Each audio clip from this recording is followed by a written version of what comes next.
படிக்கணும், வசனம் கேட்கணும், அதன்படி வாழ்ந்து காட்டணும். சர்ச்சுக்கு போகணும், சாத்தா இருக்கணும், வசனத்தை வாழ்ந்து காட்டணும்.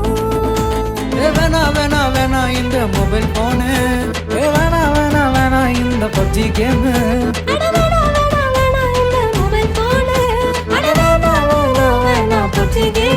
எனக்கு இயேசு மட்டும், அடடா இயேசு மட்டும், ஐயோ இயேசு மட்டும் என் கூட இருந்தா போதும். இந்த லேசினஸ் பொண்ணு எல்லாம் காணா போகும். அடடா இயேசு மட்டும் என் கூட இருந்தா போதும். இந்த சாத்தானோட வாழு எல்லாம் சுருண்டு போகும்.